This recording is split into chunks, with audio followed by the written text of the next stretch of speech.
Now that you have a project ready to go, let's take a look at how to invite and import users into Yamdu. So here, we're already inside of a project and in the crew section.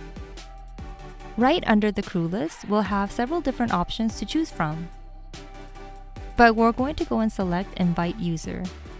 Now in the pop-up, we can input the user's email address, first and last names, and either select or enter their position.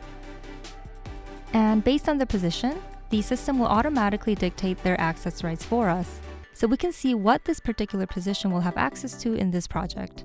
But we'll always be able to manually block certain areas or set their access to just read or edit.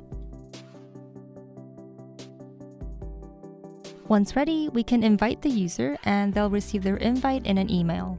And they'll be able to follow the setup procedure guided by Yamdu. Afterwards, we can always head over to the access rights section to further edit a user's permissions if we didn't get the chance to do so in the invitation. From here, we can also invite users directly from the company database. We can see those that have used the system in the past and those that are currently using it in another project. And we can select users like Igor, for instance, and he'll receive an invitation to this project. Next, the Open Positions feature will let us suggest crew members for a certain position. Let's say that a line producer is needed on this project. We can add additional notes, include access rights, then create.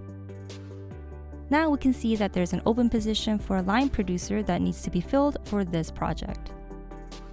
And entering the page, we will be able to make suggestions as to who should be hired for the role.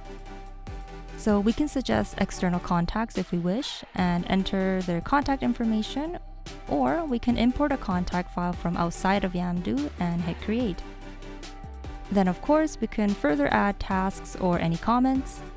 And once we've gathered a few suggestions, we'll be able to fix someone as a line producer. Alright, that was how to invite users to Yamdu. Stay tuned for more tutorials.